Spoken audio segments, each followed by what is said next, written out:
Corona संक्रमण और ईद के मद्देनजर यूपी के गाजियाबाद में धारा 144 को 31 मई तक के लिए बढ़ा दिया गया है।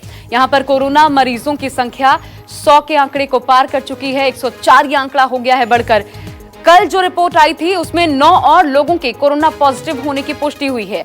इसमें मोहन नगर स्थित एक सोसाइटी में रहने वाली विदेशी महिला भी शामिल है, जो कि प्रशासन को जानकारी दिए बिना सोसाइटी में रह रही थी। विदेशी महिला के कोरोना संक्रमित होने की पुष्टि के बाद उसके संपर्क में आए 3 लोगों को क्वारंटीन भी किया गया है।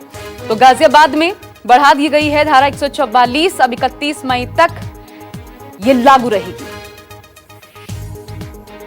में जहां राज्य सरकारों ने कुछ राहतें दी हैं, कुछ रियायतें दी हैं, वहीं दूसरी तरफ गाजियाबाद प्रशासन ने धारा 144 की अवधि को बढ़ा दिया है। अब धारा 144 गाजियाबाद में 31 मई तक लागू रहेगी।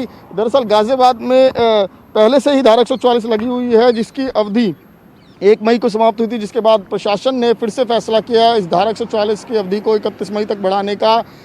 ईद का त्यौहार आने वाला है, उसको देखते हुए भी जो ज़िला है यहाँ पर धारा 144 लगाई गई है, बढ़ाई गई है। और अगर कोविड-19 के केसेस की बात करें तो इस वक्त गाज़ियाबाद भी अच्छा खासा इफेक्टेड है कोरोना से।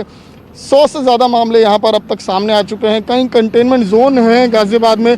उसी तमाम चीज़ों को देखते हुए जो गाज़ियाबाद प्रशासन है, उन्होंने फैसला किया कि जो सेक्शन 144 इम्पोज्ड है पहले से ही, उसकी अवधि को बढ़ाया जाए। अब 31 मई तक धारा 144 लगा दी गई है, जिसका सीधा सीधा अर्थ है कि कहीं पर भी बड़ी संख्या में लोग इकट्ठे ना हो। हालांकि जो रियायतें दी गई हैं उसमें भी साफ तौर पर कुछ गाइडलाइंस हैं जो गृह मंत्रालय ने बनाई है, केंद्र सरकार ने बनाई है, और राज्य सरकारों से उन्हीं गाइडलाइंस के तहत ही तमाम रियायतें देने के लिए कहा गया है। और साथ ही लोगों से भी लगातार अपील की गई है कि वो इन गाइडलाइंस का पूरी तरह से पालन करें। खासकर सबसे बड़ी जो चीज़ है वो सोशल डिस्टेंसिंग, फिजिकल डिस्टेंसिंग, इसका पूरी तरह से पालन करें, मास्क लगा कर रखें। लेकिन जिस तरीके से पिछले 3 दिनों में जो वाइन शॉप्स खुली और उस पर भीड़ इकट्ठी हुई, उससे तमाम सवाल खड़े हो रहे हैं। पर लगातार प्रशासन की कोशिश है कि इस भीड़ को कम किया जाए, और साथ ही ये इस कोशिश की एक कवायद है कि धारा 144 को अब 31 मई तक बढ़ा दिया गया है। जमोसन अभिनाथ के साथ विमल कौशिक, न्यूज़ 24 गाजियाबाद। और चलिए हम विमल का ही रुख कर लेते हैं। मेरे साथ मेरे सहयोगी जुड़ भी रहे इस पर अपडेट के साथ, और वो तस्वीर भी जरा हम दिखाते रहें जिसमें विमल के बगल में हमने आपको दिखाया कि इस तरीके से धारा 144 31 मई तक बढ़ गई है, लेकिन वहां पर इसके बावजूद हालात क्या देखने को मिलते हैं। एक नॉर्मल जिंदगी जिस तरीके से विमल जी जाती है, बिल्कुल वैसे सड़कों पर लोग दिखाई पड़े। खासकर जो अंदरूनी कॉलोनीज है वहां बड़ा बुरा हाल दिखाई पड़ता है, जहां लोगों को समझाना मुश्किल हो जाता है कि कोरोना संकट है, ऐसे में आप घर से बाहर ना निकलें।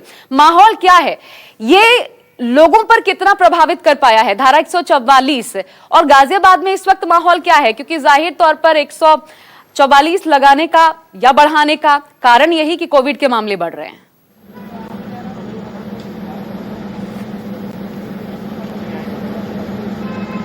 जी बिल्कुल, जाहिर तौर पर प्रशासन ने फैसला किया धारा 144 को 31 मई तक बढ़ाने का, लेकिन फिलहाल उसका असर कहीं देखने को मिले। सबसे बड़ी समस्या जो है ये वाइन शॉप ही है, शराब की दुकानें। हालांकि आज सुबह से अभी तक जो गाजियाबाद में जो इलाके हैं, चाहे वसुंधरा हो, वैशाली हो, इंदिरापुरम हो, यहाँ पर कोई भी शराब की दुकान नहीं खुली है। और इसका एक कारण ये भी माना जा रहा है कि अभी विधायक जो हैं यहाँ के, उन्होंने मुख्यमंत्री को चिट्ठी भी लिखी थी और उसमें कहा है कि शराब की दुकानें गाजियाबाद में ना खोली जाएं और ऑनलाइन जो है ऑनलाइन बिक्री को अलाउ किया जाए, होम डिलीवरी की जाए।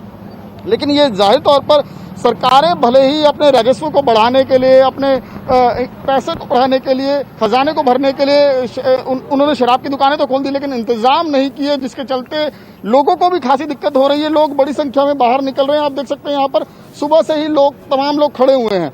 अभी भी लाइन लगाई हुई है। जो तस्वीर आप हमें दिखा रहे हैं, मजाक नजर आता है कि धारा 144 है या मजाक है। न तो लोगों पर इसका कोई असर है, और आप भले नियम कायदे बना लीजिए, इंप्लीमेंट न करवाइए तो फिर उसका क्या प्रभाव पड़ेगा, ये अपने आप में सोचने वाली बात है। शुक्रिया आपका।